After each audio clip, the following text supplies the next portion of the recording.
സമർക്കന്ദിൽ ഹറന്തക് എന്ന് പറയുന്ന സ്ഥലത്താണ് ഇമാം ബുഖാരി റളിയല്ലാഹു അൻഹുവിന്റെ മഖ്ബറയുള്ളത്. മുമ്പൊരു സമയത്ത് മഹാനായ സുൽത്താനുൽ ഉലമയുടെ കൂടെ ഞാൻ അവിടെ സിയാറത്തിന് പോയിരുന്നു. അന്ന് അവിടെ മഖ്ബറയുടെ പുനർനിർമ്മാണം നടക്കുന്നത് കൊണ്ട് ആരെയും അങ്ങോട്ട് പ്രവേശിപ്പിക്കുന്നില്ലായിരുന്നു. പക്ഷേ സുൽത്താനുൽ ഉലമയോടുള്ള ബഹുമാന നിമിത്തം അവിടെയുള്ള അതിന്റെ നടത്തിപ്പുകാർ സമീപത്ത് പോയി സിയാറത്ത് ചെയ്യാൻ ഞങ്ങൾക്ക് അവസരം തന്നു. ആ ഖബറിന്റെ സമീപത്തിരുന്ന് ഉസ്താദ് അവറുകൾ ഞങ്ങൾക്ക് സഹീഹുൽ ബുഖാരിയിൽ നിന്ന് ബർക്കത്തിന് വേണ്ടി പറഞ്ഞു തരികയും അവിടെ സിയാറത്ത് ചെയ്യുകയും ചെയ്തു. ആ ഇമാം ബുഖാരി റളിയല്ലാഹു അൻഹുവിന്റെ ഖബർ അവിടെ എത്ര കൊല്ലമായി? 1000-ലധികം കൊല്ലം, 1200ഓളം കൊല്ലമായി, അല്ലെങ്കിൽ 1200-നടുത്ത് കൊല്ലമായി മഹാനായ ഇമാം ബുഖാരി റളിയല്ലാഹു അൻഹുവിന്റെ ഖബർ അവിടെ നിലനിൽക്കുന്നു. എന്നാൽ ഹിജ്റ 475, ഏകദേശം 475 കാലത്ത് എന്ന് പറഞ്ഞാൽ ഏകദേശം 1000 കൊല്ലം മുമ്പ് അവിടെ സമർക്കന്ദിൽ തീരെ മഴയില്ലാതെയായിപ്പോയി. ഒരുപാട് ദുആ നടത്തി നോക്കി, എല്ലാവരും മഴ കിട്ടിയില്ല. മഹാനായ ഇമാം ബുഖാരി റളിയല്ലാഹു അൻഹുവിന്റെ ഖബർ നിൽക്കുന്നത് അവിടെ ഹറന്തക് എന്ന സ്ഥലത്ത്, സമർക്കന്ദിന്റെ ഭാഗത്ത് തന്നെയാണ്.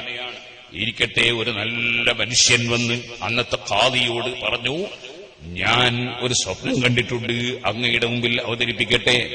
പറഞ്ഞോളൂ. ഞാൻ കണ്ട സ്വപ്നം, ഖാദി അവറുകളും എല്ലാവരും ഇമാം ബുഖാരിയുടെ ഖബറിങ്കിൽ പോവുക, അവിടെ ചെന്നിട്ട് പടച്ച റബ്ബിനോട് മഴ കിട്ടാൻ വേണ്ടി ദുആ ചെയ്യുക, എന്നാൽ മഴ കിട്ടുമെന്നാണ് ഞാൻ സ്വപ്നം കണ്ടത്.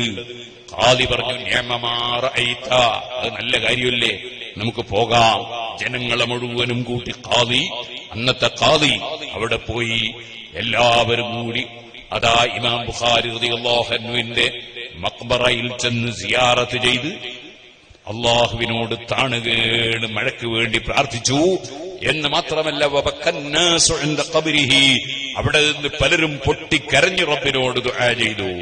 വതസഫഉ ബിഹി, ഇമാം ബുഖാരിയുടെ ശഫാഅത്ത് തേടുകയും ചെയ്തു. സുബ്ഹാനല്ലാഹ്. പ്രാർത്ഥന ഇങ്ങനെ നടന്നുകൊണ്ടിരിക്കുമ്പോൾ മഴ വന്നു, ഘോരമായ മഴ. ആ മഴ, ഘോരമായ മഴ തീരുന്നില്ല, മഴ തോരുന്നില്ല. ഒരാഴ്ച തുടരെ മഴ. സമർക്കന്ദിൽ വന്ന ഖാദിയും കൂടെയുള്ളവരും അതാ സമർക്കന്ദിലേക്ക് പോകാൻ ബുദ്ധിമുട്ടി അവിടെ തന്നെ നിന്നുപോയി. വെള്ളം കൊണ്ട് എല്ലാ സ്ഥലത്തും നിറഞ്ഞുപോയി. സുഹൃത്തുക്കളെ, ഇമാം ബുഖാരി റളിയല്ലാഹു അൻഹു വളരെ ത്യാഗം ചെയ്ത് ഇൽമു പഠിച്ച ആളാണ്. അതേസമയത്ത് ജീവിതം എങ്ങനെ മഹാനവറുകളെ ചരിത്രത്തിൽ കാണാം. ഇമാം ബുഖാരി പറയുന്നു, ഗീബത്ത് പറയൽ ഹറാമാണ്, വേറെ ഒരുത്തന്റെ കുറ്റം പറയൽ ഹറാമാണ് എന്ന് ഞാൻ കുട്ടിക്കാലത്ത് പഠിച്ചപ്പോൾ അതിനുശേഷം ഇന്ന് വരെ എന്റെ ജീവിതത്തിൽ ഞാനൊരാളെയും കുറ്റം പറഞ്ഞിട്ടില്ല, ഗീബത്ത് പറഞ്ഞിട്ടില്ല. ആ നിലക്കുള്ള ജീവിതം, ആത്മീയമായ ജീവിതം, അതല്ലേ ഇന്നമാ യഖ്ശല്ലാഹ മിൻ ഇബാദിഹിൽ ഉലമാ, അല്ലാഹുവിനെ ശരിക്കും ഭയപ്പെടുന്നവർ ശരിയായ ആലിമീങ്ങളാണ്. ആ ആലിമീങ്ങളിൽ വളരെ പ്രഗത്ഭനായ ഇമാം ബുഖാരി പഠിച്ചതനുസരിച്ച് ഓരോന്നും പ്രവൃത്തിയിൽ കൊണ്ടുവന്നപ്പോൾ ജീവിതകാലത്ത് ഖിയാമത്ത് നാൾ വരെയുള്ള എല്ലാ ഇമാമീങ്ങൾക്കും ആലിമീങ്ങൾക്കും അവലംബിക്കാൻ പറ്റുന്ന മാശക്ക ഫീ ഫളിൽ ബുഖാരി മുസ്ലിമു, ഇമാം ബുഖാരിയുടെ ബഹുമാനത്തിൽ ഒരു മുസ്ലിമിനും തർക്കമില്ല. ആ നിലക്ക് ഉന്നതമായ പദവിയിലുള്ള ഇമാം ബുഖാരി റളിയല്ലാഹു തആല അൻഹു തങ്ങൾ ഇമാം ശാഫിഈ റളിയല്ലാഹു അൻഹുവിന്റെ ശിഷ്യനായ ഇമാം ഹുമൈദ് റളിയല്ലാഹു അൻഹുവിന്റെ ശിഷ്യനാണ്. ആ ഇമാം ബുഖാരി അവിടുത്തെ സഹീഹുൽ ബുഖാരിയിൽ തന്നെ ഖാല മാലികുൻ വബ്നു ഇദ്രീസ്, ഇമാം മാലിക് റളിയല്ലാഹു അൻഹു ഇങ്ങനെ പ്രസ്താവിച്ചിരിക്കുന്നു, വബ്നു ഇദ്രീസ്, മുഹമ്മദ് ഇബ്നു ഇദ്രീസ് ശാഫിഈ റളിയല്ലാഹു അൻഹു ഇങ്ങനെ പ്രസ്താവിച്ചിരിക്കുന്നു എന്നൊക്കെ രേഖപ്പെടുത്തിയത് നമുക്ക് കാണാം.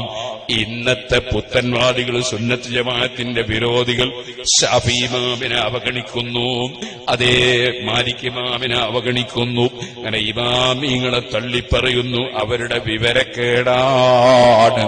ഇരിക്കട്ടെ, ഇമാം ബുഖാരി റളിയല്ലാഹു അൻഹു മഹാനവർകൾ പഠിച്ചതനുസരിച്ച് പ്രവർത്തിച്ച് ജീവിച്ചപ്പോൾ ജീവിതകാലത്ത് വലിയ സേവനം ചെയ്തു.